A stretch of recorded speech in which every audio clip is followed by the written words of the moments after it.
we're going to do is we're going to get two sections. So I like to go across. You could go up and down, but I generally like to go across. So I'm going to grab this guy here and I'm going to put him on top of here. So they will line up like that.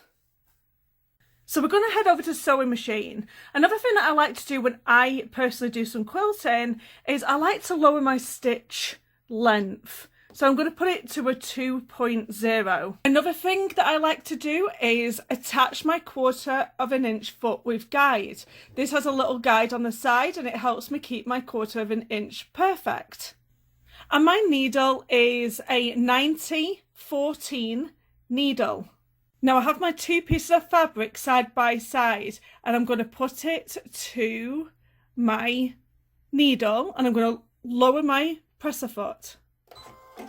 And I'm just going to sew a straight line all the way down. If you need to make the machine go slower, make it go slower. Sew at whatever you're comfortable at. You need to control the fabric and make sure it's going in a straight line. So I'm going to sew all the way down here.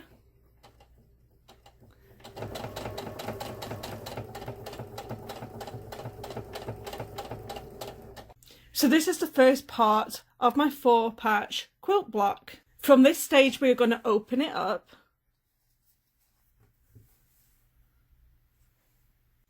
And as you can see, we need to control this situation here. So this is now personal preference. Some people will open the seam up and I'll show you what that means. They will open the seam up both like this down the center and they will press. So I am just using this roller here to press these seams open. Now this is another personal preference thing. You can either use your iron to press, so using that steam. Some people don't like using the iron because you don't know how this fabric is going to stretch out. We could have this cut on a bias. Unless you know which way your grain is going, you could end up stretching the fabric with your iron. So it's up to you. If you want to use a roller like this, you can finger press, or you could use an iron. I would generally use an iron. Another way that people press the seam open is to press it over to the dark side of the fabric. And the reason being is that when you turn it over here, so let's say that this part of the fabric was white, you would then be able to see the orange section here going over to the white section. Now you don't want to be pressing some seams one way and some seams another way. So when you select on how to open your seam up, make sure you stick with one or the other. So if we were to open these seams to the dark side of the fabric, we would push everybody over to the dark side and we would press. This might be a bit more difficult for me now because I've used this roller. Oh, bit of a squeak there, sorry. So that would be pressing this seam over to the dark side. I'll use an iron just to get a perfect press now. So when you do press with your iron, you're not jiggling it about. You're not going like this with it. You're going to just press with your iron. You're just going to go up and down and press your seam open. Because if you start jiggling with it, then you're going to start spreading that fabric out and you're probably going to distort it. And that's not going to be a good day when you are making your 4 patch quilt block, because now you're going to make it spread a bit further out and you're going to make them dimensions a little bit longer than they need to be. So the top one is the finished one. Another thing I want to point out when quilting, especially like I do a lot of my own designs, I don't like to follow any patterns. So if you're doing your own design, you have to realise that you're always going to lose this 1/4 of an inch. So this was originally a 2.5 inch piece of fabric, and now before I sewed it together, it was 5 inches, and now it's going to be 4.5 inches long instead of 5 inches, because we have now lost 2/4 inside of that seam. When you go to the sewing store and you're buying that fabric, always think about that 1/4 of an inch seam that you're going to lose and factor that into your overall design of your quilt. We're going to do the next thing with this other part of the 4 patch quilt block. Take one piece and put it on the other side like so. And let's sew this into place.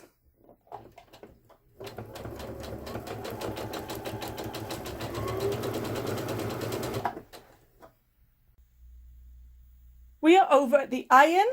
Let's press to the dark side. No wiggling.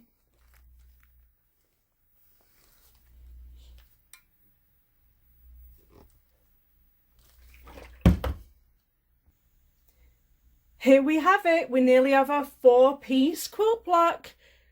What we're going to do next is similar to what we did before.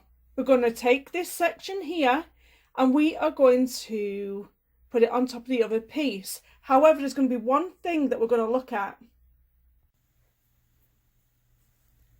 Let's talk about nesting your seams. So nesting your seam is getting both the seams in line with each other. So you're going to look at both of the seams and you're going to nest them straight against each other. So the top one and the bottom one are going to be along that seam, and then once you think that you've got it, you are going to pin in place and you're going to take over to your sewing machine. I don't generally pin. I would just take this over to the sewing machine and just start sewing. It's up to you on the pinning, but as long as you get that nesting perfect, you're going to have a nice, perfect 4-patch quilt block. Once we have it nested, take it over to your sewing machine and make sure that you don't move it, and then sew along.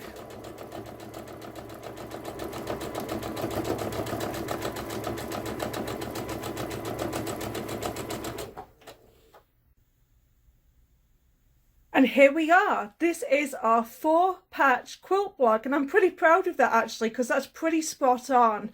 I'm going to put that straight to the camera. I mean, that is pretty perfect. And I'll be honest with you guys, I do love this. It's pretty spot on. However, I don't do this all the time. This would just take me forever to make a quilt. So I'm not really bothered if it's slightly off, because I just want to get on and get onto the free motion quilt and just get the quilt done and move on to my next quilt. I find that the more quilts that I do, the more better I get at it anyway, rather than having the stress of trying to get it all perfect and taking me like 3 years to get one quilt done. Like, I just want to get the quilts done personally. I mean, that's up to you. I hope you've enjoyed watching this video and you have learnt some tips. Let me know in them comments down below, and don't forget to hit that subscribe button so you don't miss my next video. Thank you so much for watching, guys. Bye.